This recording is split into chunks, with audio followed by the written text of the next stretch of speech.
It's Fernando Ruiz art. There we go. Hi, everybody. Thanks for tuning in. And today we're going to talk about how to properly draw breasts on a female figure. And this is a topic it's long been requested by loyal Die Kitty Die fan and channel subscriber Karen Knight of Australia. Thank you very much, Karen. Take a bow. So this one's for you. She brought up this topic, and see, I really listen to people. Okay, now this is one of these topics that a lot of people struggle with. Mostly guys tend to, as you might imagine, guys tend to struggle with this. Because it's really a common problem, something I've noticed having taught for so many years. It's very common for guys to have problems drawing female figures and for girls to have problems drawing male figures. And very often, when guys draw women, they tend to look very masculine, and when women draw men, they tend to look very feminine. And that's largely because we generally draw ourselves when we're learning how to draw when we're young. Guys tend to draw a lot of male characters, girls tend to draw a lot of female characters.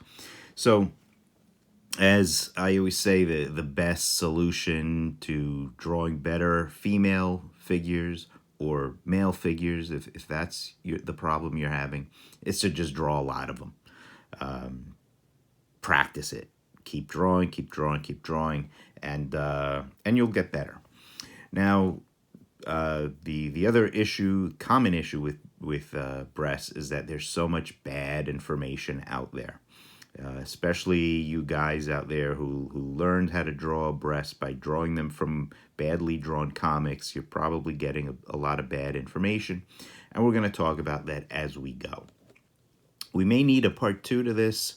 We'll see how it goes. We'll see how much we could cover. So I started sketching here in profile, just a very simple female figure. And I got down to her upper torso. We've got the shoulders. And the shoulders believe it or not, play a pretty important role for the breasts.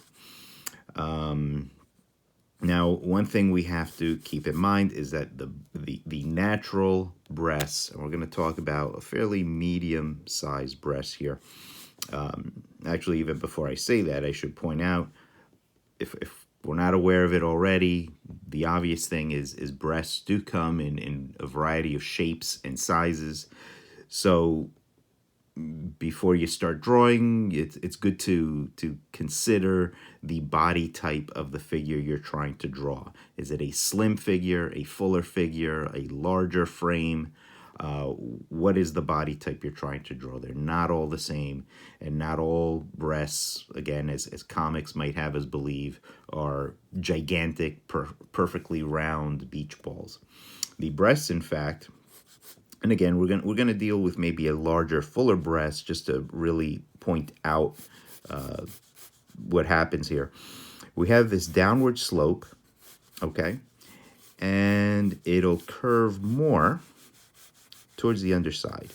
And we got to remember a couple of things. Number one, the breast is actually hanging off of the rib cage, and the rib cage does go up a little higher on the body. If we could x-ray this figure for a moment, the rib cage actually does go up a little bit higher than we tend to think it does.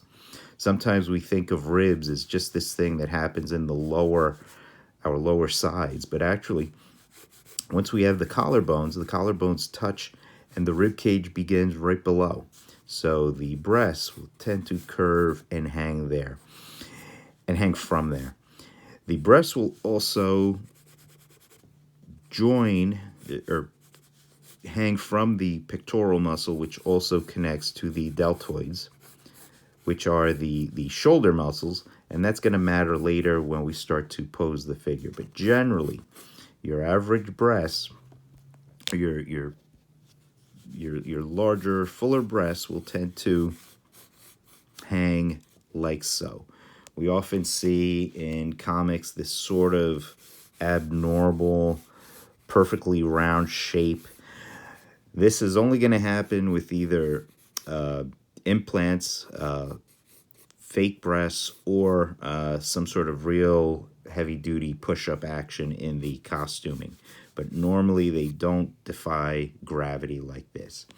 And as I said, your figure, you can have various body types where the breast is just smaller and less pronounced. On a more slimmer, possibly maybe a more athletic frame, you're going to have this sort of build. Now, of course, when we draw Die Kitty Die in the comics, we're drawing a very full-busted figure. And even with Kitty, I do try to keep things in the realm of reality, somewhat. You know, even though she's very cartoonish and she has a very exaggerated physique, we still try to keep things somewhat believable. Now, another thing to keep in mind is when you're drawing the figure, the breasts don't necessarily begin directly below the neck. We do have what we call the shoulder girdle, which encompasses this whole area of the trapezius peeking in from the back, the deltoids, the shoulders, and then we have the collarbones. And this area is what we call the shoulder girdle. And from there, we will have the breasts. Now, even a fuller breast, the fuller breast will succumb to gravity. And gravity will tend to pull down on them. So it's important to have this natural drop.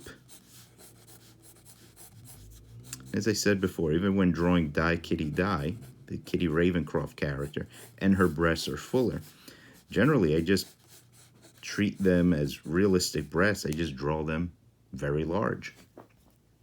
Now, oftentimes we see in comics when cleavage is being drawn, there's always this sort of thing going on, this sort of upside down butt crack going on. And what this implies are breasts that are generally being pushed up and together, which of course is not a natural occurrence. It's not a natural thing. For a more natural seeming breast, I generally just I like to keep the cleavage line as just kind of a simple line. Sometimes depending on the action, maybe because of arm movements, maybe because of twists on the body, I may give the breast a bit of a curve just because, you know, the arm might be pushing it together. Now, also in a more realistic body, well, a lot of times when we see comics, the figure is the female figure is wearing some sort of costume that looks like it's just painted on, or it looks like she's naked and the costume is just totally painted on her naked body. Generally, clothes don't adhere so much to the figure that the clothes totally trace the shape of the breasts. A lot of times, if especially a larger breasted woman, if she's wearing a realistic top, you'll have this sort of almost uni-boob action going where it's just the cloth, and the cloth is just coming over, the material is just coming over the swell of the breast and then adhering back to the rest of the torso. And you don't have the overly delineated where every inch of the breast shape is actually protruding through the material. That doesn't often happen. And a lot of times they tend to draw Kitty in fairly simple tops. A lot of cleavage for Kitty because that's her thing. But generally a very simple top. And I will do this with the sort of, the material will adhere to her shape. Now, let's see. Now, the other thing we have to keep in mind is that often, because of that connection to the shoulder that I mentioned earlier, the breast will be pulled, especially when the arm rises. The breast will be pulled in a certain direction. And that's something to keep in mind too. The breasts don't always just jut out or always just droop down. It may rise in this sort of direction depending on what the arms are doing. So that's something to keep in mind as well.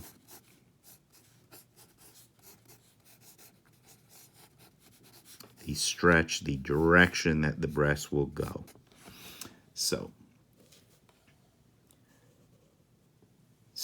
those are a few tips which I hope will dispel a few myths and hopefully will help us get started drawing breasts a little bit more accurately and a little bit more naturally and believably. As with everything else, the best way to get really good at drawing it is by drawing it a lot, drawing lots of it. So don't be afraid to practice, practice. Because that's how you'll be surprised by just by practicing how much better you will get at drawing things. So just naturally, just by practicing, you'll improve whatever it is that you're practicing. Okay, so like I said, there might be a part 2 to this, depending on the questions that come up in the comments and your feedback. Let me know if there's stuff specifically that I didn't cover that you'd like me to cover. I'd be happy to address this again in a part 2. I hope this has been helpful. I hope this has been informative. As I said, if you've got questions, suggestions, please post them in the comments below. So that's about it for this one. Thanks a lot, everybody. I hope this helps. And if you enjoyed the video, click like. The likes really help. And if you haven't subscribed, please consider subscribing. And don't forget to hit that bell so you're always notified. Okay, of upcoming videos. Okay, everybody, thanks a lot, and I will see you next time. Keep drawing, everybody. Keep drawing.